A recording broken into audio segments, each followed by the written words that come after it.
বেশ করেছে বঙ্কিম দা বলেছে। অন্য প্রদেশের একজন মানুষ হতে পারেন তিনি প্রধানমন্ত্রী, কিন্তু কোথাও এরকম দাসখত লেখা নেই যে প্রধানমন্ত্রী হয়েছেন বলে তাকে সমস্ত প্রদেশের সমস্ত সংস্কৃতি সম্বন্ধে ওয়াকিবহাল হতে হবে। চেষ্টা করেন তিনি ওয়াকিবহাল হওয়ার। ভারতবর্ষে এত প্রদেশ আছে, এত সংস্কৃতি আছে, এত ভাষা আছে, সমস্ত কিছু সম্বন্ধে তিনি ওয়াকিবহাল থাকবার চেষ্টা করেন।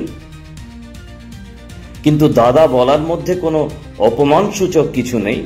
আমরা বাঙালিরা দাদা এবং বাবুর মধ্যে একটা আলাদা ফারাক রেখেছি, কিন্তু সেই ফারাকের মধ্যে কতটা সূক্ষ্ম বিষয় আছে সেটা নিশ্চয়ই একটা অন্য প্রদেশের মানুষের পক্ষে জানা সম্ভব নয়।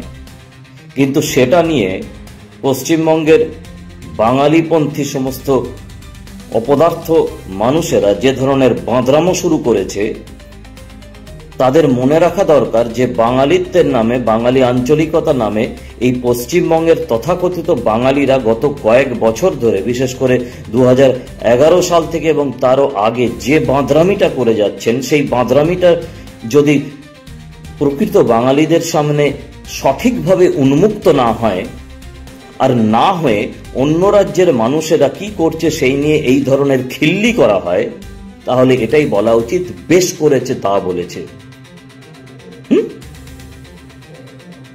আপনারা কি করেন?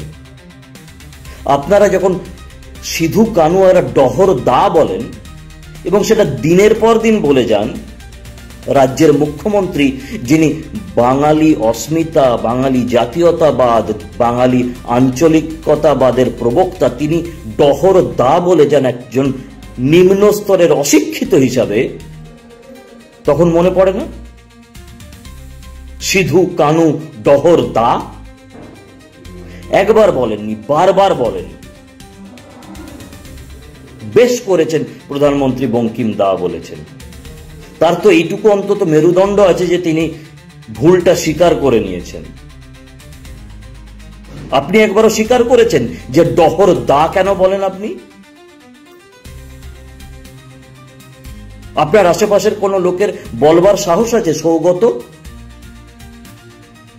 হ্যাঁ সৌগত বাবু, আপনার সাহস আছে? আপনি ধুতি তুলে পার্লামেন্টে গতকাল যেভাবে প্রধানমন্ত্রীকে দাটা বাবু করিয়েছেন, সেইভাবে আপনার দিদিকে এইটা বলবার যে ডহর বলে কোনো মানুষ নেই?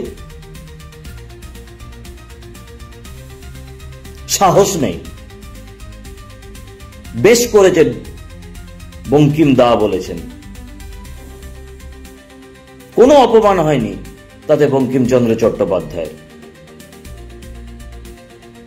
আপনার একবার সাহস নেই যে সারা ভারতবর্ষ কেন বিনয় বাদল দীনেশ নামটা জানে না, কেন প্রফুল্ল চাকির নামটা জানে না, কেন ক্ষুদিরাম বোসের নামটা জানে না, সেই নিয়ে প্রশ্ন তোলবার।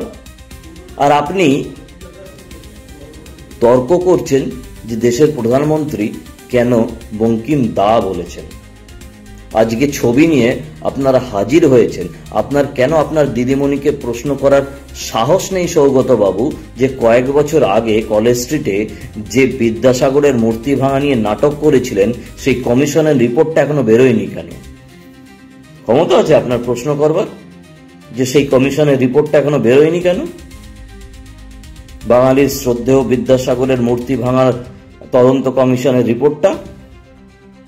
ক্ষমতা নেই, কারণ আপনি জানেন কেন বেরোয়নি, আর আপনি এটাও জানেন যে আমরাও জানি কেন বেরোয়নি।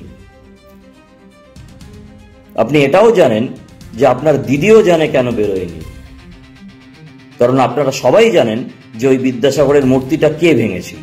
অন্তত বিজেপি ভাঙেনি, এটা আপনারা জানেন।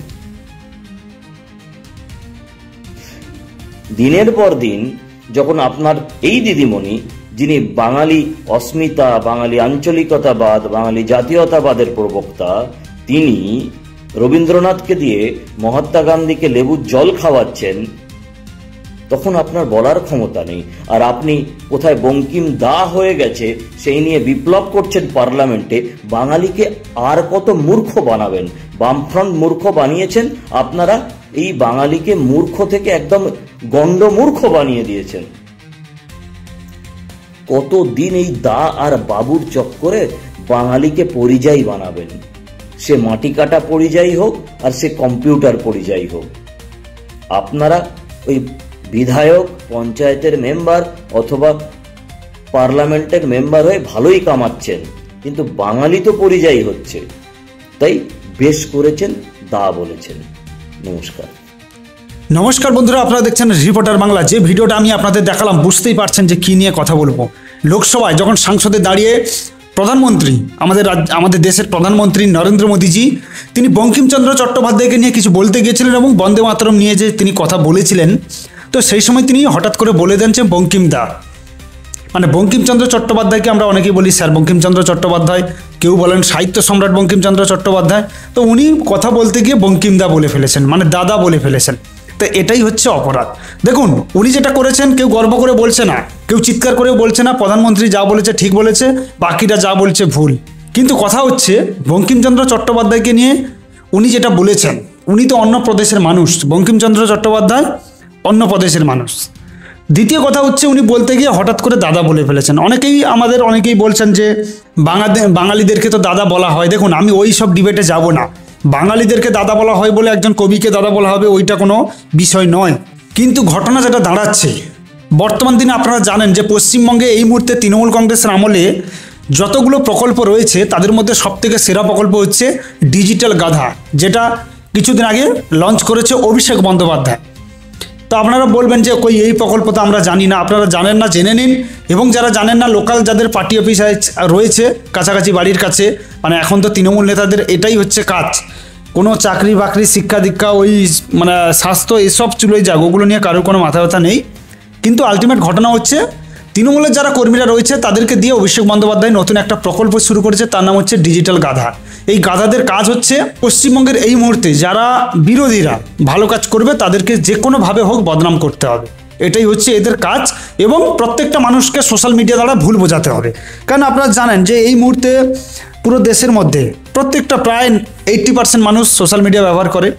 তো সেখানে তারা একটা ভালো সিদ্ধান্ত নিয়েছে যে আমরা যে করে হোক সোশ্যাল মিডিয়ায় খারাপ কথা বলবো বিরোধীদের নামে, এবং বিরোধী নেতা নেত্রীদের ছবি নিয়ে খারাপ ছবি এআই দিয়ে বানিয়ে সেগুলো পোস্ট করবো। তো এটাই হচ্ছে তাদের কাজ। তো এই জায়গায় দেখা যাচ্ছে যে নরেন্দ্র মোদীজি যা কথা বলেছেন যে বঙ্কিমচন্দ্র চট্টোপাধ্যায়কে নিয়ে, তো এরা এমনভাবে মানে যেভাবে প্রতিবাদ করছে, তৃণমূল কংগ্রেসের যারা চটিচাটা বলতে পারেন, বা তৃণমূল কংগ্রেসের মানে কি বলতে পারি আমি, মানে খারাপ কথা আমি বলতে চাইছি না, তো এরা যদি ফেসবুকে এসে সোশ্যাল মিডিয়ায় এসে এইরকম চিৎকার করে, এরা ভেবেছে যে আমরা বিশাল প্রতিবাদ করছি, আমাদের কথা হয়তো মানুষ শুনছে। আপনারা প্রত্যেকে যারা সোশ্যাল মিডিয়া ব্যবহার করেন ওনাদের পোস্টে গিয়ে শুধু কমেন্টগুলো দেখে আসবেন, আর কিচ্ছু দেখতে হবে না। বাকি আপনারা বুঝে যাবেন যে এরা কোথায় আছে। তো এদের একজন বড় হনু আছে, সে হচ্ছে রিজু দত্ত, এবং আরও অনেকে রয়েছে, দেবাংশু রয়েছে, আরও দেখলাম অনিন্দ্য চৌধুরী রয়েছে, তারপরে ওই বাংলাদেশ থেকে আসা হামিদুল ইসলাম না শেখ, মানে যেটা এখন বিশাল বড় ইউটিউবার হয়েছে। তো এরাই কি করছে, বিশাল বড় বড় সব মাথা, এরা এখন প্রচার করছে যে প্রধানমন্ত্রী বাঙালির লজ্জা, হ্যান এগুলো, এটা কেন করলো। দেখুন, আমি এতক্ষণ আপনাদের এতগুলো কথা বললাম, কিন্তু মমতা ব্যানার্জির কথা কিন্তু আপনাদের কিছু বলিনি, যে মমতা ব্যানার্জি কি বলেছিলেন। সব থেকে বড় কথা উনি কি বলেননি।